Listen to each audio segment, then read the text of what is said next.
discussing meaningful quotes that can make a real difference in how you go about your relationships and how you communicate in your relationships. I'm Steve Walters with my esteemed friend and co-host, Matt DeMaio from Be Smarter Faster, where you can learn everything faster and easier. Remember that our goal is always to provide you with immediately usable techniques and skills and ideas and thoughts and concepts that you'll be able to use immediately. And these should have a lasting impact on your entire life, even if you're 12 years old. But if you are, hopefully your parents are giving you permission to watch this. But we are going to keep it kid friendly. How you doing tonight, Matt? Really good. Better now that I'm hanging with you, Steve. Yeah, I know you're a little bit warmer. I wanted to wear my parka today. It's kind of chilly up here on the North Coast. I know you're down on the South Coast. So, oh yeah, down here in Florida, literally on the South Coast. Yeah. It's another beautiful day in Florida. Jealous. And if we have anybody watching from up in New England, I feel for you. Seriously, I feel for you. It's cold. All right, let's get into this. Today, how we're going to do this. We are going to be discussing 12 quotes that are all relevant to communication in relationships. Now, please keep in mind it's perspective and context of how these are interpreted. So Matt and I's interpretation are based on our unique perspective because everybody is unique and everybody has their own perspective. But remember, how can you use these and apply them in your relationship? That's the question I want you to think about. So let's bring up the first one here. This is by the great Tony Robbins, and it states, I'm going to read it. You should be able to see it. The ability to communicate is the ability to connect, and that's what building relationships are all about. Interesting. All right, so Matt, what do you take of this one? You know, I want to further something that Tony said. And he also said that what you're looking for, you see the word connection there, is that the ability to connect. Well, if you want to be able to connect, you need to find things that you have in common. So one of the other things that Tony said was people who are like each other tend to like each other. And if you look at the word like, you'll understand that this is like that. I like you. It's not that I unlike you. We say I dislike, but really it could be I unlike, because the more you have in common with somebody, the easier it is to make a solid connection with them. So when you're communicating with people, you need to be looking for and listening for those little cues that can give you something that you have in common with each other. So if you like the same band or the same sports team, or you like the same brand of sneakers, or whatever it happens to be, you're looking to get to, if it's a new relationship, you're looking to get those points of commonality established between you quickly. Right. And to add on to that, remember, communication takes place between two people, not things, but people, and it has to have shared meaning. So even if you're communicating in foreign languages and neither of you understand each other, you can still make hand gestures, eye gestures. You can make some kind of connection. There is a way to connect. Believe me, it can be done. I've been in many situations where I don't speak the language at all. They don't speak my language. Thank goodness for Google Translate, because there's a conversation in there that actually picks up both of you. It's like the Star Trek thing they wear with the universal translator. It's not perfect, but boy, does it help a lot. It helps break down some of those barriers. So that's a good thing. You reminded me of a line from a song from way back with the old Jefferson Airplane, and Grace Slick sang, because it was a song, Wooden Ships on the Water. And she sang about, they were talking about people that don't speak the same language. If you smile at me, I will understand, because that's something that everyone in every land does in the same language. Yep, that works pretty good. Now, smiling in some languages is not always good, but when it comes to smiling, let's move on to the next one, because this one deals with the mouth. We have 2 ears and 1 mouth so that we can listen twice as much as we speak. By, I believe it's Epictetus. I didn't take Greek mythology in high school, but I believe that's it. So we have 2 ears and 1 mouth so that we can listen twice as much as we speak. I remember hearing this when I was a little kid. I think my grandparents taught me this, so I learned this eons ago, last century, before the dinosaurs turned to oil. It was a long time ago, but we hear this a lot as children, because children like to talk, and we need them to be quiet so they can listen. Got anything to add to that one, Matt? Oh, I think he froze up there. I think Matt lost me here. We got a technical problem going on. I don't think his ears are hearing me. Hopefully I've he's never up there. seen. Yeah, well, we have a little technical glitch. We're back. Yeah, we're back. I think it's a full moon, or it was last night, but all right. Well, Matt's going to catch up to us here. So basically, here's the deal. There he is. Okay, whatever it was, we had a little glitch out.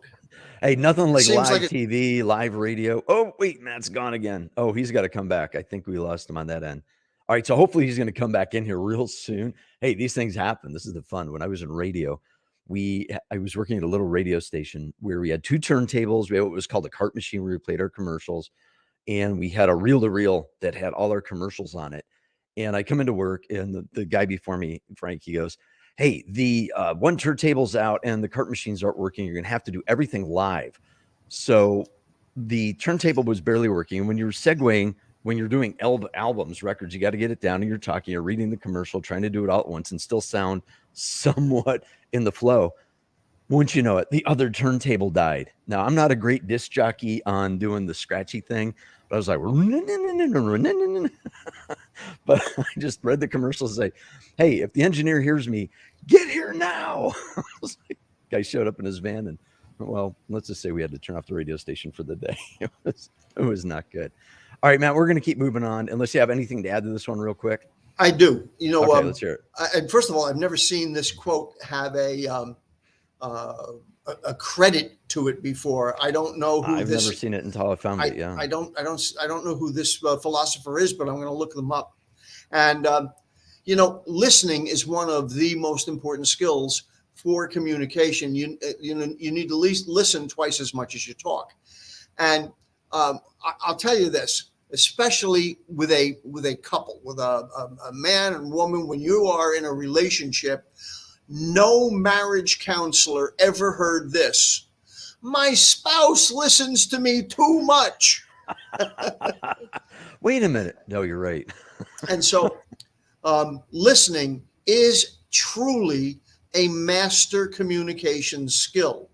And there's a difference between listening to somebody talk and then also listening for. You need to understand there's a difference between listening to and listening for. For example, if you're in sales, you need to listen for potential objections. You need to listen for buying signals. You need to listen for that they're shutting you down, or that they're no longer paying attention to you, or that they're ready to go right now.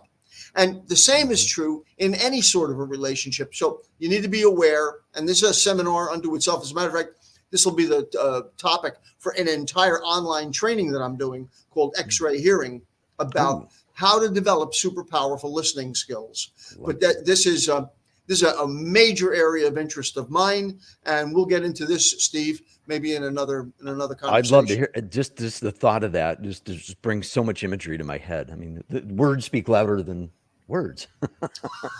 Or they're X-rayed. I don't know. That's a good one. I can't wait to do that one. Can I tell you why I call it X-ray hearing? I want to hear it, yeah. Superman has X-ray vision that gives him the ability to see things normal people could never see. Super salespeople, super spouses, super students have X-ray hearing that give them the ability to hear things that others never do. Love it. That's just so great. And speaking of hearing things or seeing things, how about this one? Right to be understood, speak to be heard, read to grow by Clark Powell. This one, when I saw this, I thought, yes, absolutely. When people write, some of it's just blah, blah, blah, blah, blah. Right? It's the Charlie Brown teacher. That's speaking, but people write like that.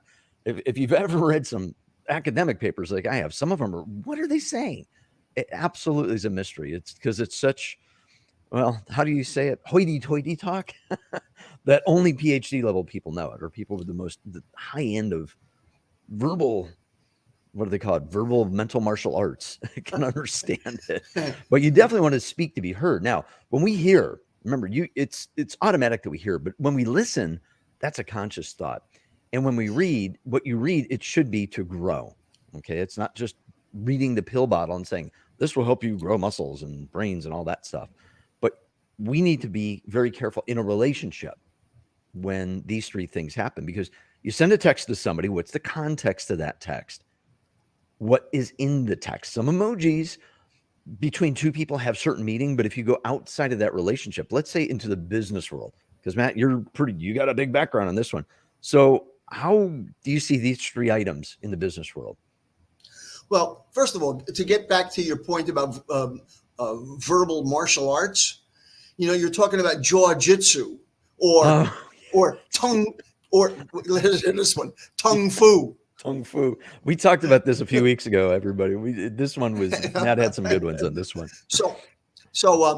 But writing will, if you train yourself or learn to become a better writer, it will greatly help with your ability to be clear. Clarity is one of the best outcomes of learning to be a good writer. And as you're learning to write, one of the best things you can do for yourself is read back what you have written out loud to yourself, so that you can hear how it sounds. And you'll catch words that you're repetitively using.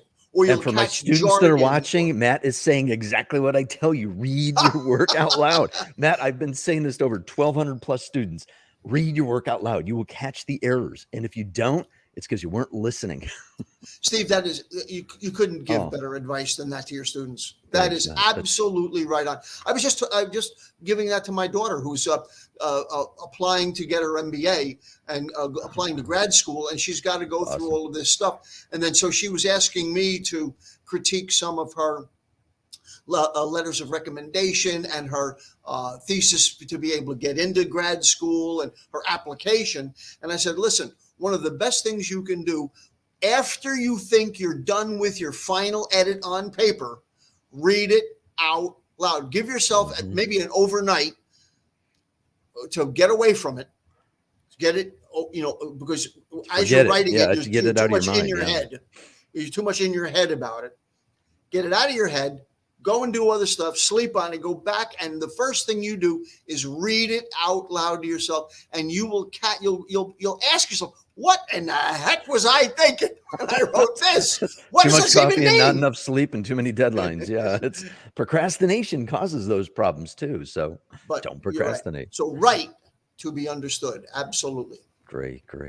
Now, speaking of being understood, for those of you in a relationship, and if you're not, you are in a relationship some way, shape, or form, but this one is specific to marriage. Oh, let me get the right one first. Oh, where is it? There it is. Open communication is the lifeblood that keeps a marriage in the spring and summer seasons, times of optimism and enjoyment. This is by Chapman. Now, this one's a little more technical, so let me go through this again. Open communication is the lifeblood that keeps a marriage. Now, think of marriage just as a together relationship. It could be a boss to an employee to another employee, a fellow peer worker, somebody. So marriage doesn't have to be just the ring on the finger type of deal. It's somebody that you're very close to, that is involved in your life. So I want you to think it that way. Don't think, well, it doesn't a committed relationship. Yeah, very committed. Now, the spring and summer seasons, when we talk about the spring, summer, fall, and winter, when we're talking about humanity, break it into the years of 25. So before you're 25, you're kind of in the spring of your life. Then you're in the summer, like Matt and I are. And then you're in the fall when you're in your, maybe 80s or 90s. And then when you're plus 100, it's the winter, right? So we're going to up those numbers by severe amount. So break this thing apart. Again, it's your unique perspective of how you see this. But Matt, how do you see this one? What comes to mind on some of this stuff? Well, my own marriage comes to mind. My wife and I are married 27 years this past October. Great. And so without having a level of open communication where sometimes she just needs to let me know what's what. And your blood will flow if you don't. And see the lifeblood. Wow. Well, fortunately, our relationship isn't quite like that. But no, that's we've had some pretty good arguments in our time together. But the fact is that we're willing to hash it out together. And good communication doesn't mean that every conversation is going to be without confrontation. Sometimes you need to be able to have confrontation and go through that with the other person in order to really discuss those things that are important to each of you. Absolutely. In spite of the discomfort of that conversation. And so there's some conversations that people don't want to have. Open. Yeah, that's the open communication, because a lot of times people are afraid to talk to each other. And when you're in that intimate relationship, when you're really tight and close to somebody, a best friend, it doesn't matter who it is, sometimes those conversations are hard to have because maybe it's something really serious that just is, it's going to really upset somebody or it's going to hurt somebody, but they need to have that. It's like an intervention is how I see it sometimes. But here's a great quote by Calvin Coolidge to follow this one up. This is a great one. Oh, it's not coming up. Where is it? They seem to be off by one. Okay. So I have noticed that nothing I never said ever did me any harm. Interesting. Following up that one. I have noticed that nothing I never said, sounds like bad English, but it's interesting, ever did me any harm. So something you never said can't do you harm. He was known as Silent Cal. I didn't know. And because compared to other politicians, he was one of the few presidents of the United States that did not talk very much. He was the epitome of somebody who would sit back and listen and only said something when he had something worth saying. And I think that this is really good advice for our present day time, because we have a jihad on free speech right now. And you have got to be very, very careful. You have got to guard your words, because we're seeing people get attacked for what they said in a tweet 10 years ago when the circumstances under which that was said are completely different. Absolutely. But if you never said it, you can't get into trouble for it. Right. Or tweet it. Like I teach all my students, as soon as you hit send, it's out there. It's gone. You can't for somebody to find later. Pull it back. Yeah, you can delete it, but it's out there. Somebody, some troll somewhere is going to pick it up and go, blackmail someday. Yeah. So you've got to be careful for those of you that are going into future politics or something involved that in something sensitive. You need to be careful. And if you already did it, see what you could do to undo the damage. Try to bury it. I'm not telling you to lie, but you got to go audit yourself. I mean, I always tell students, before you go get a job, understand that you probably are going to get audited. Basic, not your taxes, but your life. And your life, for people that have grown up with a cell phone, it's on the record somewhere, shape, or form. Somebody has pushed send. Oh, I didn't mean to send it. Well, you sent it. You shouldn't have sent it. I call it a knee-jerk reaction. So this is really good advice. When I saw this one, I love that one. So this is good. All right, the next one. A relationship without communication is just two people. And we don't know who said this, so I always hate that. I don't like the word anonymous. I don't like unknown, but some of these are just so good, I've got to use them. So I got the unknown, Mr. or Mrs. Unknown, Miss Unknown. I don't know who she is. But the relationship without communication, because remember, it takes two people to communicate. Well, is it really, I looked at this quote and I went, because is it a relationship if you don't have communication? Not really, no. And I think that's the point that it's making. Yeah. So it's the, I think it's the Department of Redundancy department.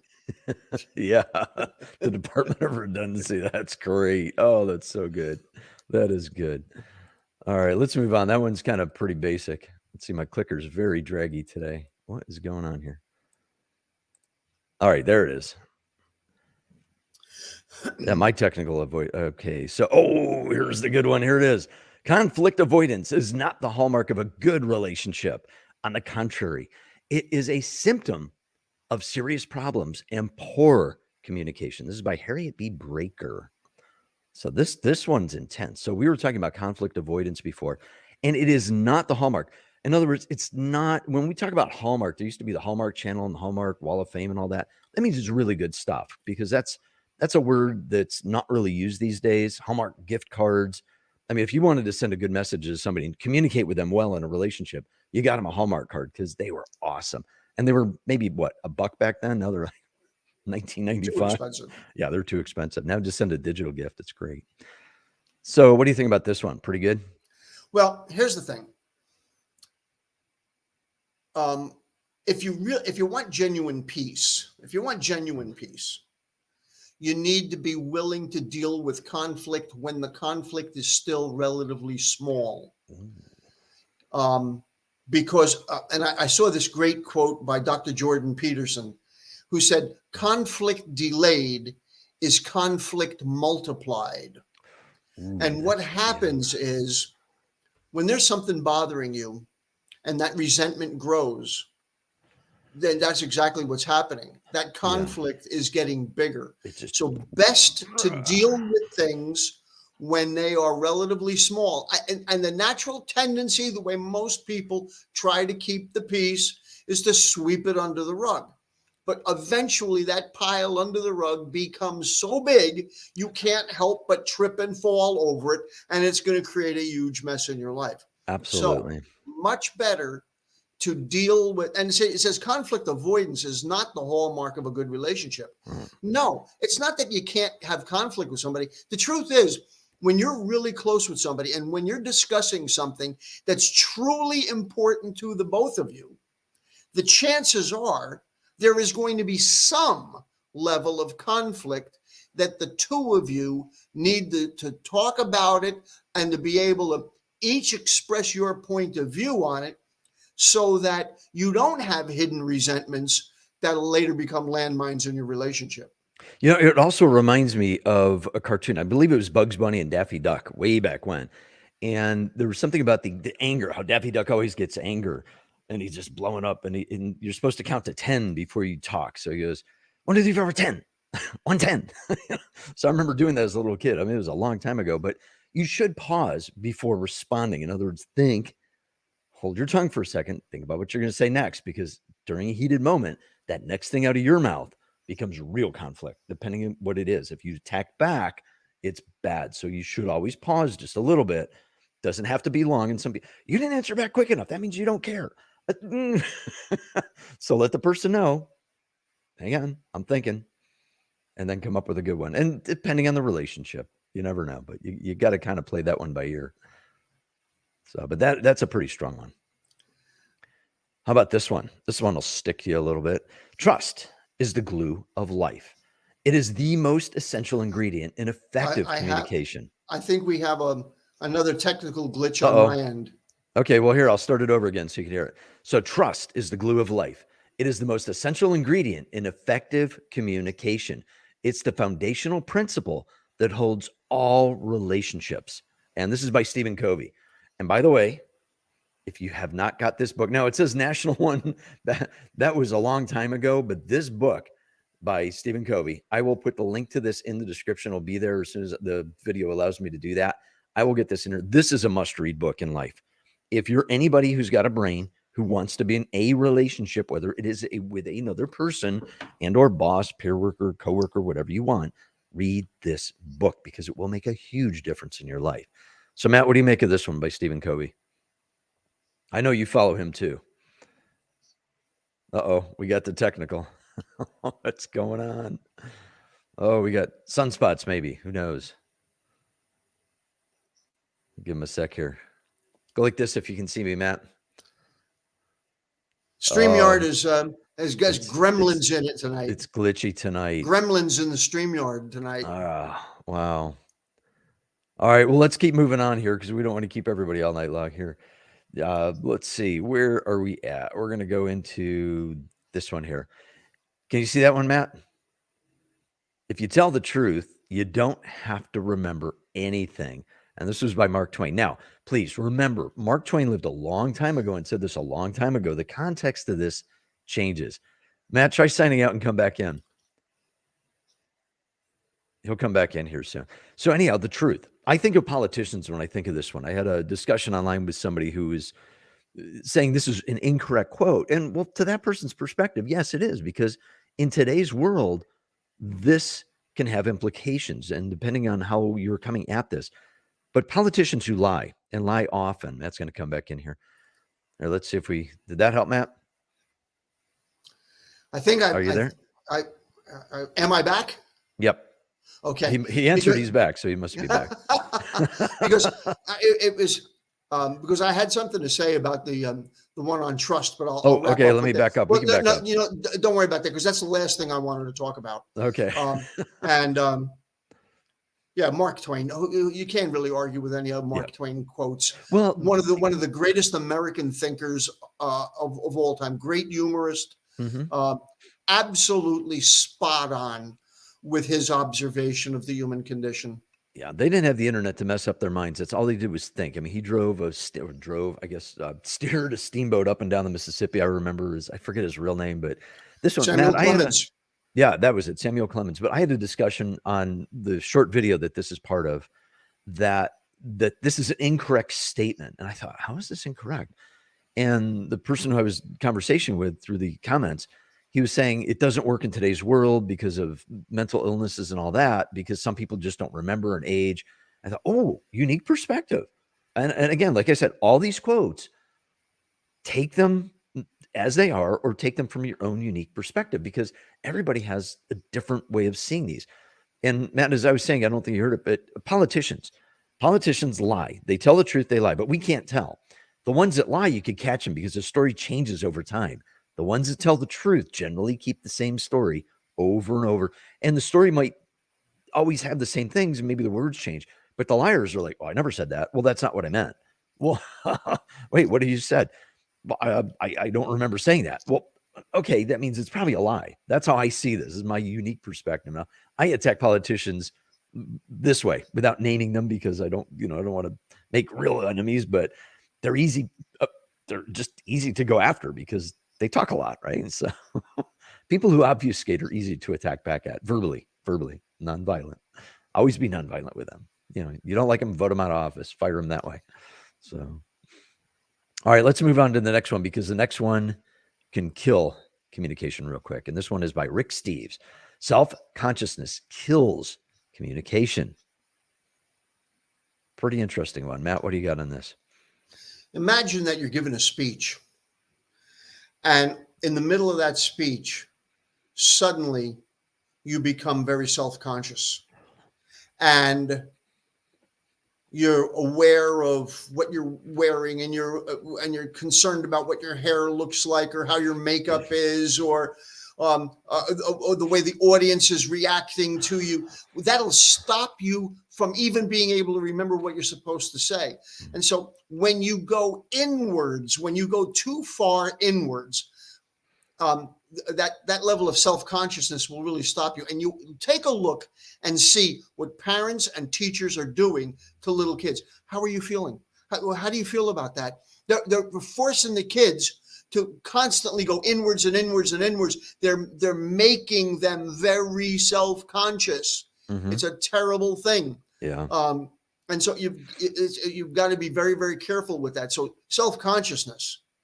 Yeah, and being a speech worried teacher about whatever you're doing. Yeah, will absolutely affect your communication skill. Yeah, and anxiety increases this too. I teach a lot of this stuff in my courses. Self-consciousness is, well, I feel fat today. I don't feel like I should be in front of people. Well, me, I just wear a suit coat. So it covers it, right? And well, I also exercise trying to do something about that. But if you don't like something, be aware of it and then change it. I did a great video on this. I can't even think of the title right now. I'll put it in the description.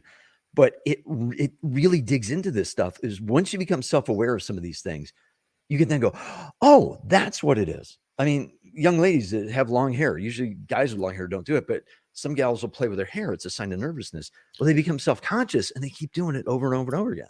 There's a difference between being self-aware and being self-conscious. Definitely. How would you explain the difference? Well, self-aware is, I sweat in front of people. Well, that's self-aware that you sweat. The self-consciousness is they're seeing me sweat, and it's probably not a good look.